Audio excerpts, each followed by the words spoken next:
घाना के दूसरे सबसे बड़े शहर कुमासी में TI Ahmadiyya senior high school में क्लास चल रही है।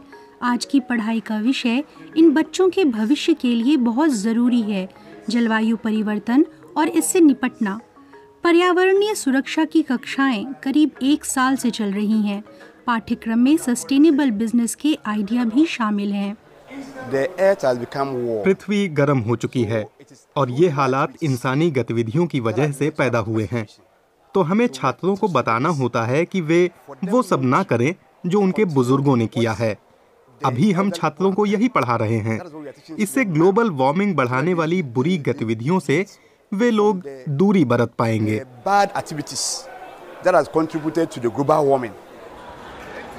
ज्यादातर विद्यार्थी पहली बार जलवायु संकट के बारे में पढ़ सुन रहे हैं और इस विषय ने वास्तव में उनका ध्यान खींचा है। मुझे लगता है कि इससे पर्यावरण के प्रति हमारा रवैया बदलेगा। आगे से हम सभी पर्यावरण सुरक्षा में पूरी तरह जुट जाएंगे। शिक्षकों को भी पर्यावरणीय सुरक्षा की जागरूकता लाने के लिए प्रशिक्षित किया जा रहा है। 600 से ज़्यादा टीचर प्रशिक्षण ले चुके हैं। घाना के आधे से ज़्यादा स्कूलों के पाठ्यक्रम में ये विषय शामिल हो चुका है। घाना के शिक्षा मंत्रालय ने पर्यावरणीय शिक्षा को उच्च प्राथमिकता दी है। ये बच्चों और टीचरों के लिए अपने पर्यावरण की जिम्मेदारी लेने की ट्रेनिंग की तरह है। पर्यावरण उनका है, वो भविष्य के नेता हैं, लिहाजा हमें उनमें बेहतर समझ और आने वाले काम के प्रति लगाव पैदा करना होगा। इसीलिए पाठ्यक्रम में इसे शामिल किया गया है।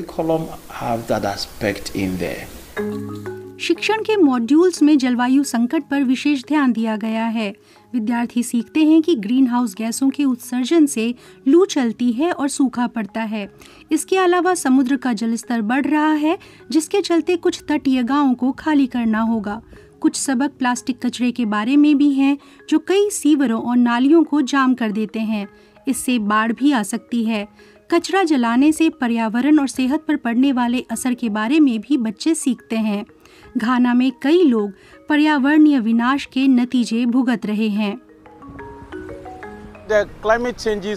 जलवायु परिवर्तन से हमारे समाज में कई सारी समस्याएं आ रही हैं। खाने पीने की किल्लत है, बाढ़ भी आ जाती है और भी बहुत कुछ होता है। इन समस्याओं पर जागरूकता लाने के लिए और भी स्कूल ग्रीन क्लबों का आयोजन कर रहे हैं।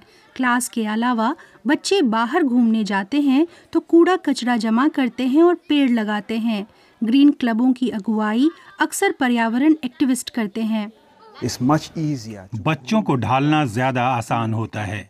वे ही आगे चलकर जिम्मेदार नागरिक बनेंगे।